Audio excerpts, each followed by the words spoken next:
Hi అండి. ఈ కథ నచ్చితే లైక్ చేసి సబ్స్క్రైబ్ చేసుకోవడం మర్చిపోవద్దు. అక్కడ ఉన్నది అరవిరా. వాళ్ళ ఫ్యామిలీని తట్టుకొని నా దగ్గరికి రావటం అంటే అస్సలు జరగని పని. నాకు తెలుసు దివ్య గారంటే అరవికి ప్రాణం. వాళ్ళ అమ్మ కోసమైనా అది పెళ్లి చేసుకుంటుంది అంటూ కోపంగా కార్ స్టార్ట్ చేసి తన షర్ట్ వైపు చూశాడు. ఐ లవ్ యూ మహి అని అరవి షర్ట్ మీద పెయింటింగ్తో రాసిన ఆ లెటర్ చూసి కంట్లో చిన్న తడి మొదలైంది. రానా ఏం లేదంటూ కార్ స్పీడ్ పెంచాడు. అరవి ఒకసారి డోర్ తీవే అంటూ చాను డోర్ చప్పుడు చేసేసరికి అరవి డోర్ ఓపెన్ చేసింది. కింద అందరూ ఉంటే నువ్వు ఎందుకే ఇక్కడ ఉన్నావు? ఉండి ఏం చేయాలక్క? అరవి నన్ను కాసేపు ఒంటరిగా వదిలేయండి అక్క. బావ అమ్మతో మాట్లాడుతున్నాడు పద నువ్వు. బావ మాట్లాడిన ప్రయోజనం ఉండదక్క. చెప్పు బావకి టైం వేస్ట్ చేసుకోవద్దని అంటూ డోర్ లాకేసుకొని బెడ్ మీద కూర్చొని అలా వెనక్కి వాలింది. నా మాట కాదని నువ్వు రానాన్ని పెళ్లి చేసుకుంటే చచ్చినంత ఒట్టే. దివ్య మాటలు గుర్తురాగానే గట్టిగా కళ్ళు మూసుకొని నాన్న చనిపోయిన దగ్గర నుంచి అమ్మ నన్ను అక్కని ఏ లోటు రాకుండా పెంచి పెద్ద చేసింది. ఆవిడ మాట కాదని నేను ముందుకు అడుగు వేయలేను. ప్రేమించిన రానాన్ని మర్చిపోవటం తప్ప ఏం చేయగలను? కానీ వాళ్ళు లేకుండా నేను బ్రతకలేను ఎలా అనుకొని చాలాసేపు తనలో తానే బాధపడింది అరవి. ఇంటి ముందు కార్ పార్క్ చేసి ఏదో ఆలోచిస్తూ లోపలికి వస్తున్న రానాని చూసి అక్కడే ఆగు రానా. శేఖర్ పిలుపుకి లోకంలోకి వచ్చిన రానా. నాన్న పిలవకు నువ్వు. నాన్న అని పిలిచావంటే నేను చచ్చినంత ఒట్టే. శేఖర్ మాటలకి రూమ్లో ఉన్న అందరూ బయటకు వచ్చారు. ఏమైందిరా వాడి మీద అరుస్తున్నావు? వాడు ఏం చేశాడో అడగండి నాన్న. ఏమైందిరా? వాడు ఎందుకు చెప్తాడు? నేను చెప్తాను. కన్న తండ్రి కంటే నిన్న కాక మొన్న వచ్చిన పిల్లే వాడికి ఎక్కువైపోయింది. నేను చెప్పాను కదా ఆ అమ్మాయి కావాలంటే మమ్మల్ని అందరినీ వదులుకోవాలని. మర్చిపోయావా? ఇప్పుడు వాడు ఏం చేశాడని? ఆఫీస్ నుంచి ఇప్పుడే కదా వచ్చాడు. కనీసం వాడిని లోపల కూడా రానివ్వరా అంటూ కోపంగా చూసింది సుశాంతి. వాడు వెళ్ళింది ఆఫీస్కి అయితే నేనెందుకు గుమ్మం దగ్గర నిలబడతాను?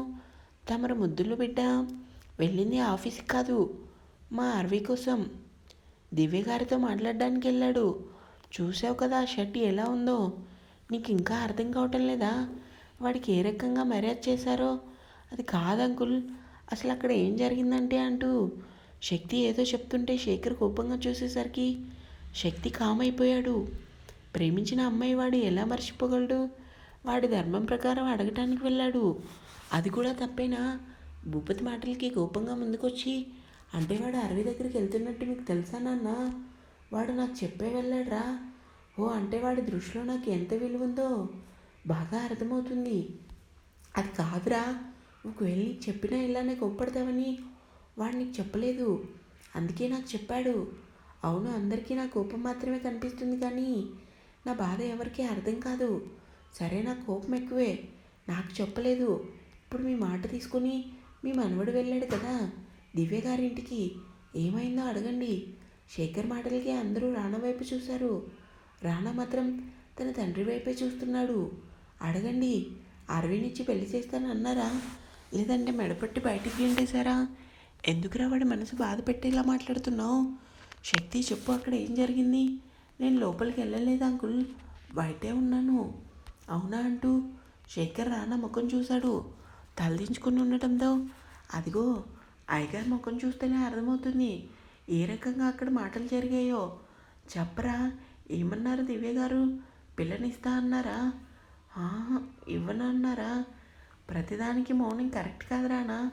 చెప్పు, అక్కడ అసలు ఏం జరిగింది? అరవిని ఇవ్వనని చెప్పారు నాన్న. ఎవరు అని తెలిసి కూడా సిగ్గు లేకుండా వెళ్ళావు. నా మాట కాదని వెళ్ళినందుకు నిన్నేం చేయాలరా? నేను చేసిన తప్పేంటి నాన్న? ఎందుకు నా మీద సీరియస్ అవుతున్నారు? నువ్వు చేసిన తప్పే. తండ్రి మాట కాదని నువ్వు ఆ ఇంటి గడప తొక్కావంటే నిన్ను ఏమనాలి అంటూ కోపంగా రానా ముందుకొచ్చి సరే ఒక మాట చెప్తాను, నేను చెప్పినట్లు చేస్తావా? ఏంటి నాన్న? రానా చేతిలో ఫోటో పెట్టి పేరు ప్రియాంక, డాక్టర్, తన భువనేశ్వర్ గారి ఏకైక గారాలు పట్టి చెప్పు, ప్రియాంకను పెళ్లి చేసుకుంటావా నాన్న? చెప్పు. ఎస్ఆర్ నో అంటూ సీరియస్గా చూశారు శేఖర్.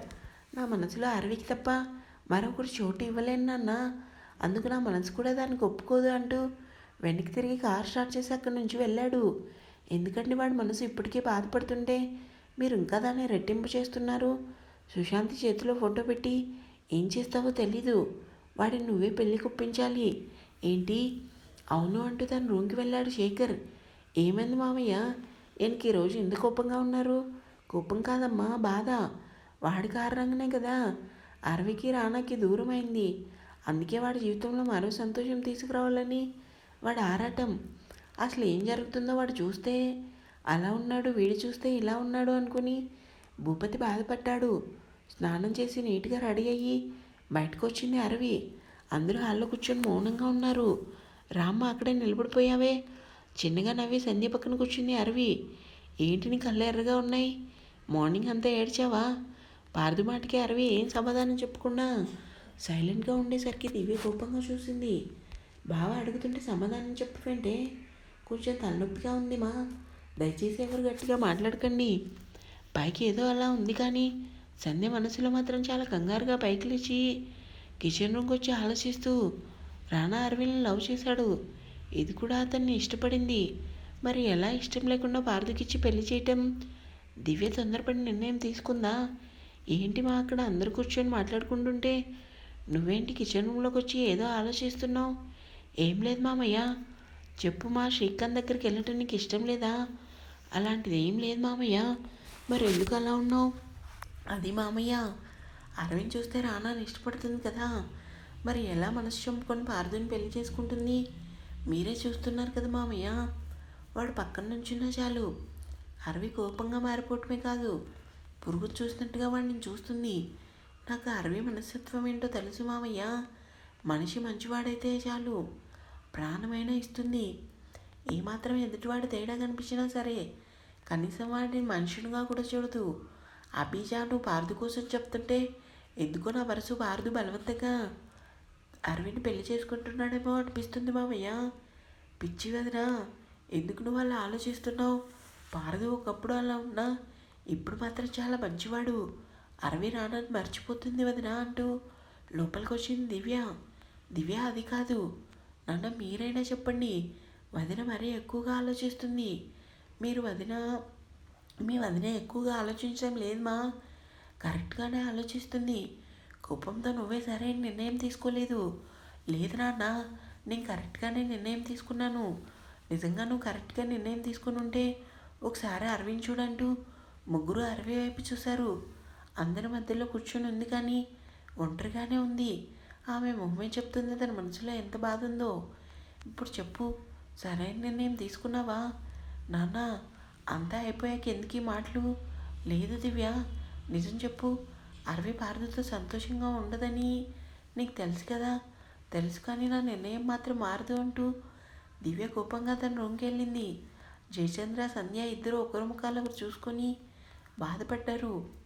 దివ్య, సంధ్య, జయంతి శ్రీకాంత్ దగ్గరికి వెళ్ళడంతో అభి అరవి రూమ్కి వచ్చాడు. ఒంటరిగా ఎంతసేపు అని ఉంటావు? బయటికి వెళ్దాం పదా అరవి. లేదు బావా, నువ్వు అక్క వెళ్ళండి, నేను రాను. ప్లీజ్ అరవి రామ్మా, ఒంటరిగా ఉంటే అవే ఆలోచనలు వస్తాయి.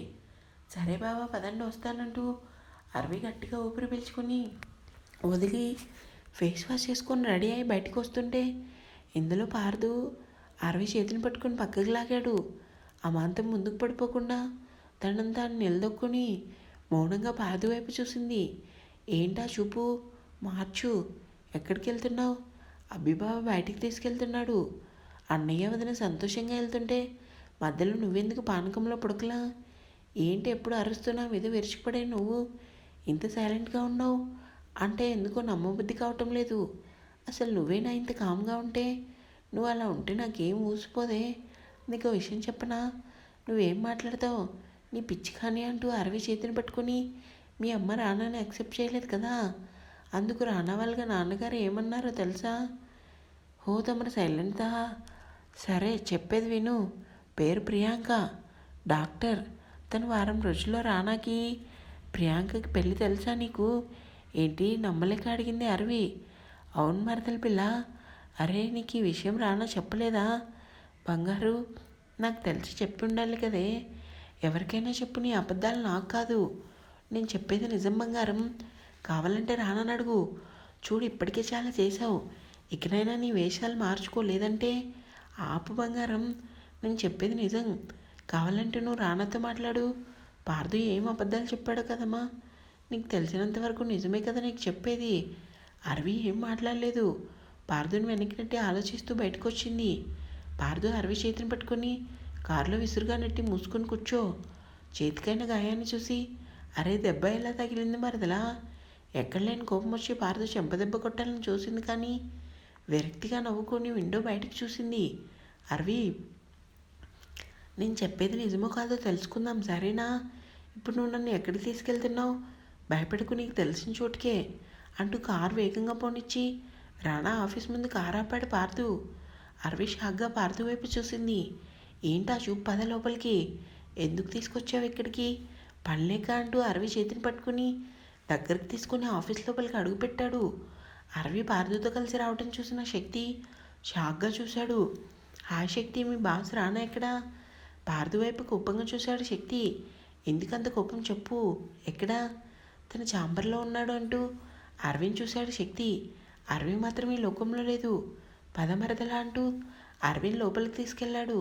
తన తండ్రి మాటలకి దివ్య గారి మాటలకి కోపంగా ఉన్న రానా సడన్గా లోపలికి వచ్చిన పార్దు అరవిని చూసి షాక్ అయ్యాడు. నమస్తే సార్, కూర్చోవచ్చా? రానా ఏం మాట్లాడలేదు.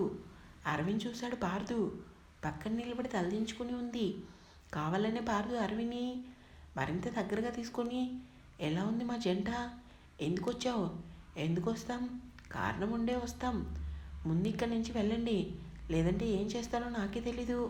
నీ టైం అయిపోయింది రానా, ఇప్పుడు నాది టైం. నేను ఎలా చెప్తే అలానే జరుగుతుంది. ఏం లేదు, మిమ్మల్ని ఒక విషయం అడగాలి. రానా చూపు మాత్రం అరవి భుజంపై ఉన్న పార్దు చేతి మీదనే ఉంది. ఎంత కోపం వస్తుందంటే పార్దుని అక్కడ చంపేయాలన్నంత కసి వచ్చింది. రానాకి వాడు చేయి వేసిన కూడా అరవి సైలెంట్గా ఉండడం చూసి ఏమాత్రం రానాకి నచ్చలేదు. మీరు ప్రియాంకకి పెళ్ళి అంట నిజమేనా? చెప్పండి సార్. రానా తన ఎదురుగా ఉన్న ఫోన్ తీసుకొని శేఖర్ కాల్ చేశాడు. హలో నాన్న, చెప్పు. నాకు ప్రియాంకకి వారం రోజుల్లోనే పెళ్ళి ఫిక్స్ చేయండి. ఏంటి నమ్మలేక అడిగాడు శేఖర్. అవును నాన్న, నిశ్చితార్థం కూడా 2 రోజుల్లోనే జరిగిపోవాలంటూ ఫోన్ కట్ చేసి ఇప్పుడు చెప్పు, నీ క్లారిటీ వచ్చిందా? రానా మాటలు విన్న అరవి కంటి నిండా నీళ్ళతో రానాని చూసింది. రానా, ఎవరు నాన్న కాల్? మీ బాస్ ఎవరు పర్మిషన్ అడిగి ఇద్దరు లోపలికి వచ్చారు? మర్యాదగా బయటికి వెళ్తారా, లేదంటే సెక్యూరిటీని పిలిచి మెడపెట్టి బయటికి గిండించమంటారా? అతని మాటల్లో కుప్పంగా చూసిన అరవి బాధగా, నిజం చెప్పు, నీకు ప్రియాంకకు పెళ్ళా? అవునైతే నీకేంటి, మరి నా పరిస్థితి ఏంటి అంటూ సూటిగా అడిగింది అరవి. ఇంకా ఉంది గిఫ్ట్.